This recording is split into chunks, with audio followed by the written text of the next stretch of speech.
is pretty much done. I'm exhausted. Fun little curveball. I had to paint a room. Yeah, the paint I bought to do some patchwork, some touch-ups in my house didn't match the paint that was already there, so I had to paint an entire room while trying to pack up boxes and move. So that was fun.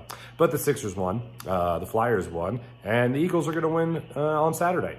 So to help us preview that Eagles-Giants playoff game, we're going to talk to Dave Zangaro today of NBC Sports Philadelphia. Enjoy.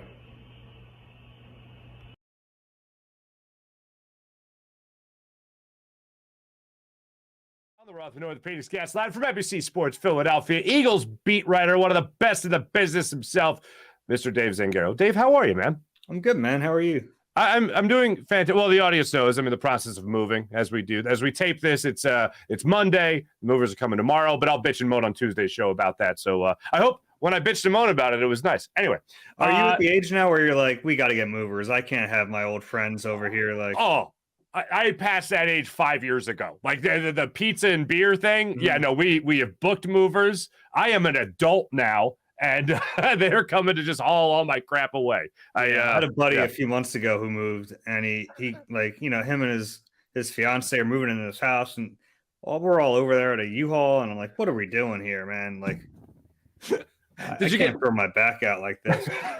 Did you get pizza and wings? Anything out of it? A case of beer? Yeah, it was like, you know, the typical, like, we'll order from the local pizza place, get a 30-pack of crappy beer, and that's your payment. But, you know. Yeah, that's we're past that age now, but we're past that age, unfortunately. Well, at least I can only speak for myself. I feel like I'm past it. That was my last one for sure. Dave, I gotta say this, man. I laughed out loud because I'm fighting the same battle that you're fighting. I saw this when you tweeted it out. Really, it's between saying Saturday and saying Sunday, whenever it is that the Eagles play, which is obviously Saturday, as we know. I'll be making the same mistake, and I appreciate you bringing that to the forefront. Well, it's really tough too, like covering the team every day because they just like change, like their schedule is so like Tuesday's Wednesday, Wednesday's Thursday, Thursday's Friday. So it's not only am I going to like screw up when the game is, but like during the week, I'll probably mention like, you know, Nick Sirianni said at his Wednesday press conference, which will actually have been on Tuesday because I just like, I kind of dive into whatever their schedule is. Now becomes my schedule, and that makes it trickier.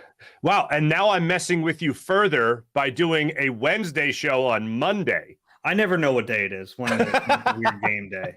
Right. Your schedule is always set by the Eagles media schedule release. Like, what is he speaking? Tuesday? But then I have Tuesday morning. You know, I have like real life requirements that I've scheduled. Like I do my podcast on certain days and I have like TV on a certain day. And then it really screws me up. And I haven't missed anything yet, but there's always that chance that could happen. Yeah, man.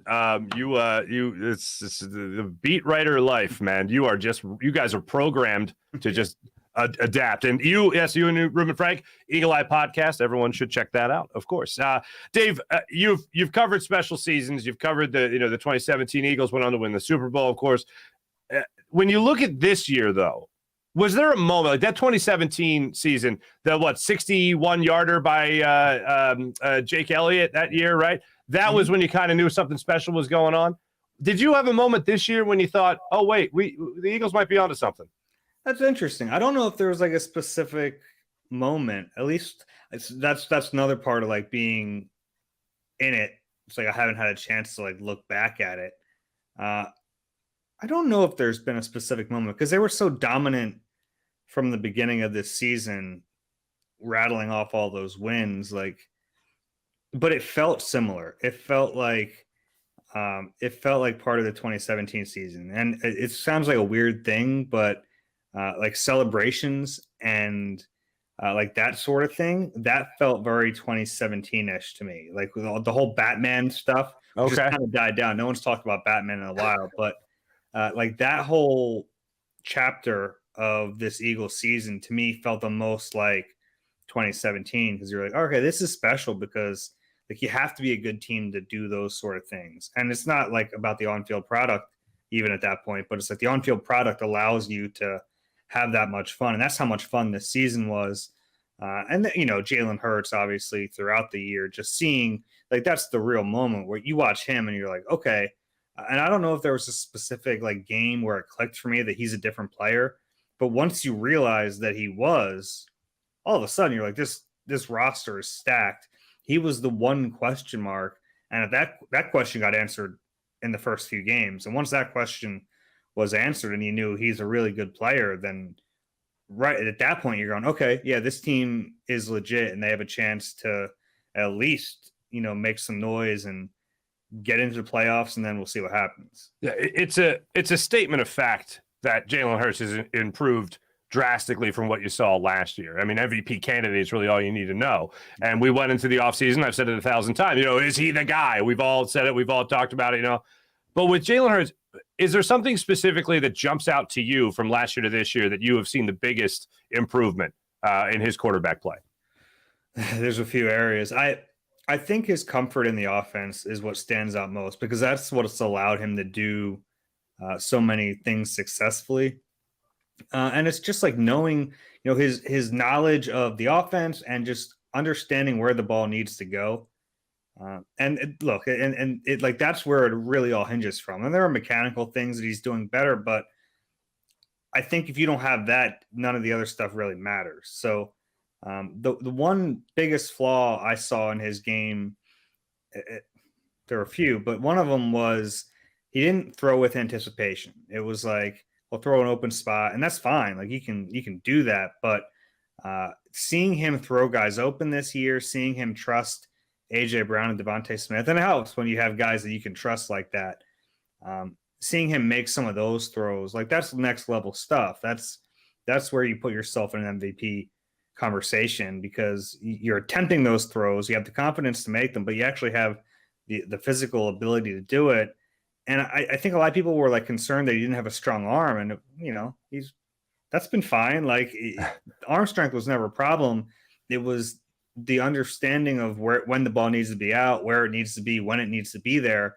And once he's cleaned that up, like, yeah, the arm's fine. He doesn't have like it's not a crazy arm. It's not like one of the best in the league, but it's a very good arm. And he's great at throwing a go route, and he's thrown in the middle of the field, that intermediate stuff that I think he lacked a little bit last year. All that's been there, and he can make every throw, and he's done it all year. And gosh, he's been so much better. It's funny, you're right though. We came into last season with the same question, and this year it was like, that's what we need to figure out. Is he the guy long term? And he answered it so quick that like we forget that was even a question at the beginning of this year. Yeah, it was like he's got this. It was like, oh my god, he's got this. All that quick. Yeah, all that hard work, all the not that he was going crazy with Instagram posts, like it wasn't like a Ben Simmons status type deal, but he was putting in the work in the offseason. Guys were talking about it in the offseason, and then with the first couple of games, you're right, it was like, oh wow, what, already seeing the fruits of his labor. For me, it was watching the slant routes, and I think what you were saying as far as anticipating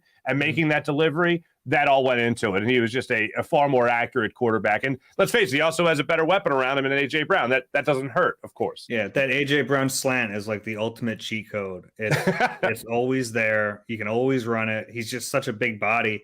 And Jalen's done a good job too. Like, credit him. He puts it on him. Like it's where it needs to be. And those are big plays for this offense. Before we move along to health status, because I know the week has progressed since you and I just talked or last talked, but when it comes to Jonathan Gannon, I'm trying to figure out something here. And I'm not a Jonathan Gannon hater. I thought last year he could have been more aggressive. This year he's got the pieces, and he's got a top offense or defense again and all that.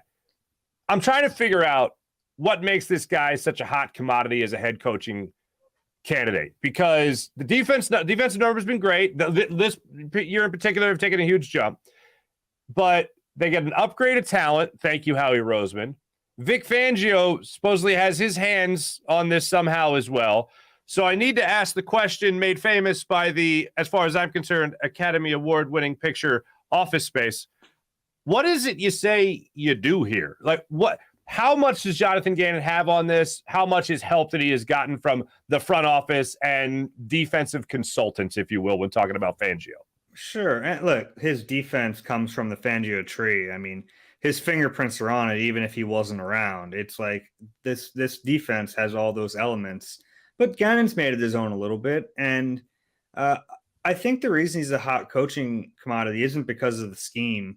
I think like there's a lot of validity to the scheme, and there's a lot of reasons he does what he does, even though it frustrates the hell out of a lot of Eagles fans. Like there are reasons he does what he does and why he does it, and for the most part, it accomplishes the goals that he has in mind, and it's like not giving up big plays. There's no question he has a ton of talent. I mean, there's an influx of talent, and that's helped him out quite a bit. It's such a luxury to have that pass rush paired with the corners they have. I mean, those two things work hand in hand, and they're so good at both of those spots. But I don't think the scheme is the reason he's getting all this attention. He has, for a lack of a better term, he kind of does have that it factor you're looking for. Like he has the ability to stand in front of a room and captivate it. And knowing him as well as I do, I'm pretty sure he's nailing every interview he gets. Whereas some other coaches might end up being great coaches, but you wonder if the interview process is going to hurt them. Mm-hmm. I think Shane Steichen's obviously a very hot coaching candidate right now, but if you had to say, all right, you're sitting down with these two guys, which of these two candidates is going to wow you more in an interview? It's probably Gannon. And that doesn't mean he'll be a better head coach, but I think he has that characteristic. He's kind of a natural leader in that way. And I think that's what has made him so attractive. I got it. I tell you, I understand what you're saying, and I think you're right. Every time I'm hearing about the interview well idea, I remember when Chip Kelly was here and he brought in Billy Davis, and every Eagles fan went right to Football Reference, and we saw how low and how terrible his defenses were when he was elsewhere.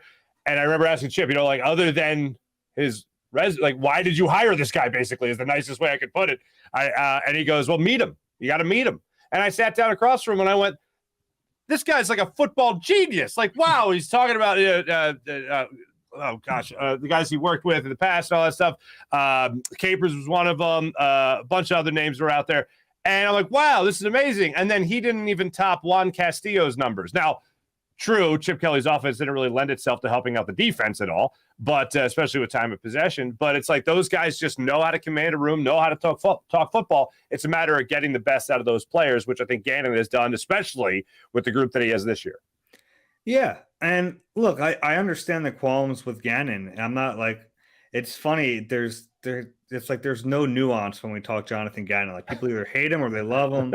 They're trying to get him fired, or they're trying to like make him next coming. And look, I think he's done all right. I think there are times like in game he's too slow to adjust, and at times his scheme frustrates me a little bit. Like watching it, I don't think it's aggressive as it could be, but the results are the results, and it's been pretty good. Right. I think that's why I think last year, if you want to talk about being more aggressive, this year, players are winning their one-on-one battles. There's not much of a reason. I give him credit for that. He definitely has upgrades in his positions. That's for sure. Yeah. There were moments last year real quick that it was really frustrating because you were watching them like get death by 1,000 paper cuts in all those games. I think this is where the perception stems from, is all those games against good quarterbacks where they were like, yeah, you want to play too high and you want to give us the underneath, we'll take it. And that's what good quarterbacks did.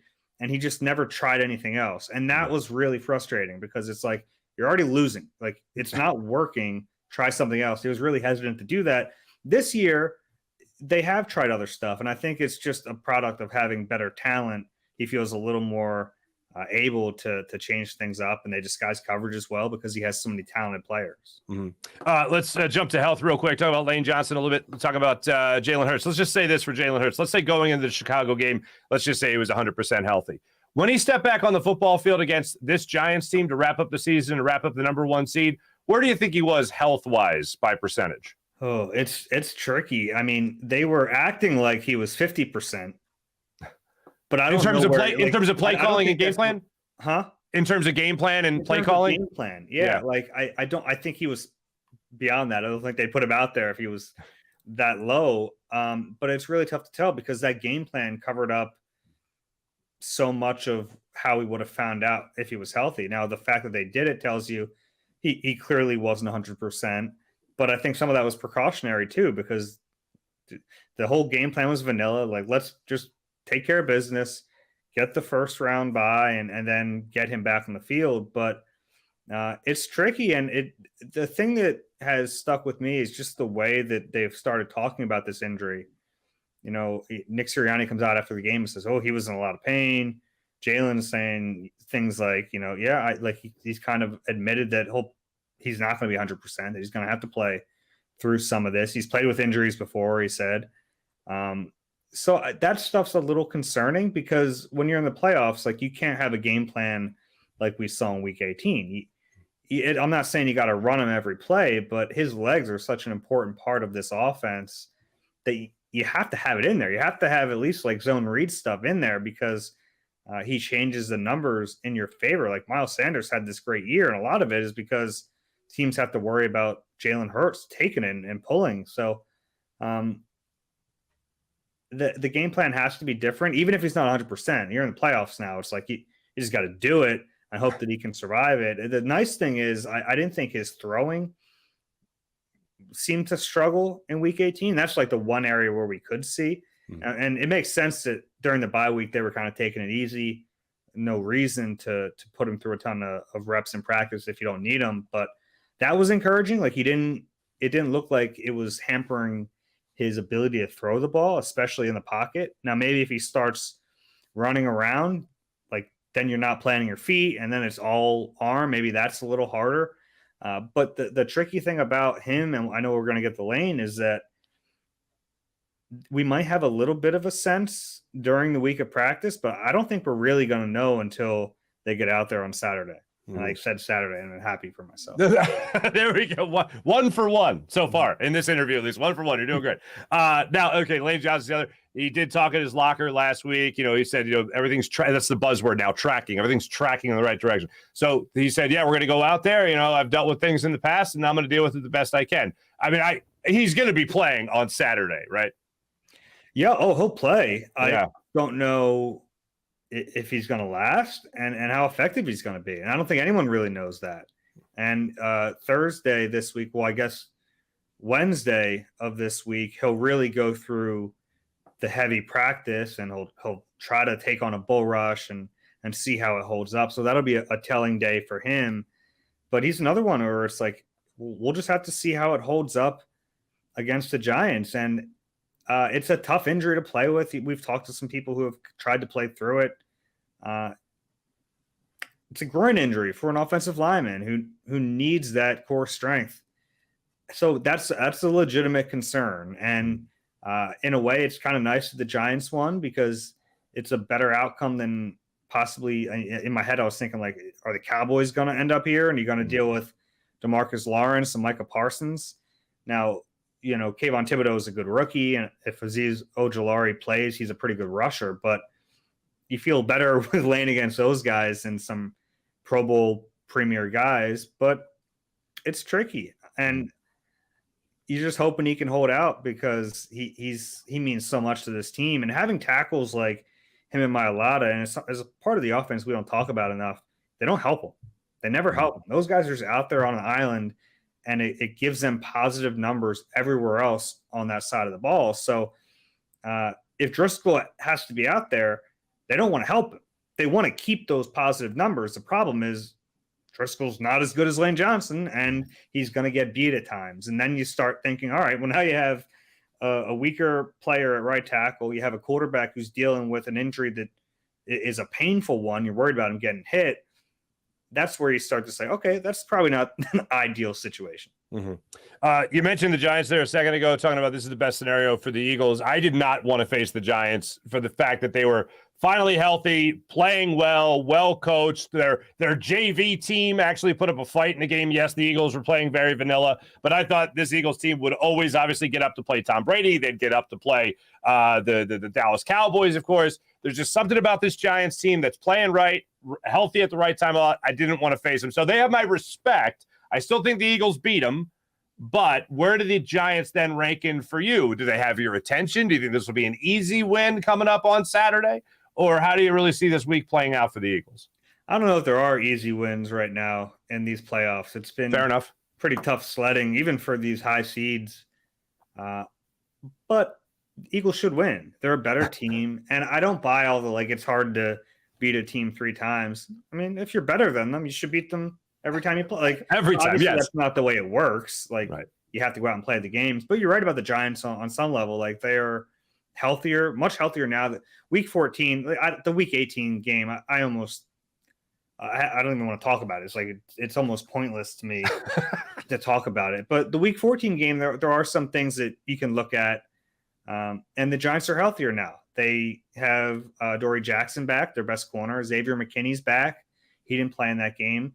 Leonard Williams, I think, is still a little banged up, but he's playing at least. So they're a healthier team. The receiver situation looks better. Like those guys are playing pretty well. So this is, and Daniel Jones is like good. He's a good player right now. And he can do it through the air. He can do it on the ground. So this is a better team.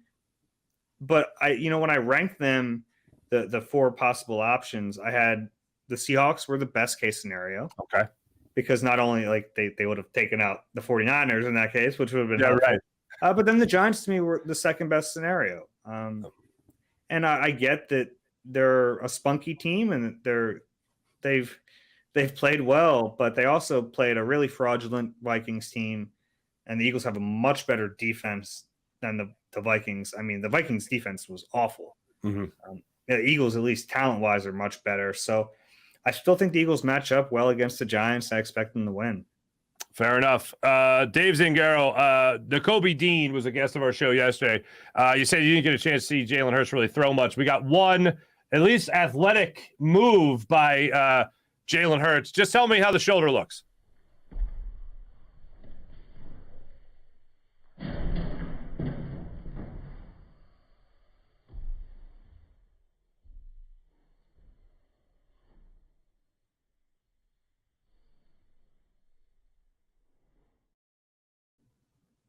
I thought the shoulder looked healthy there.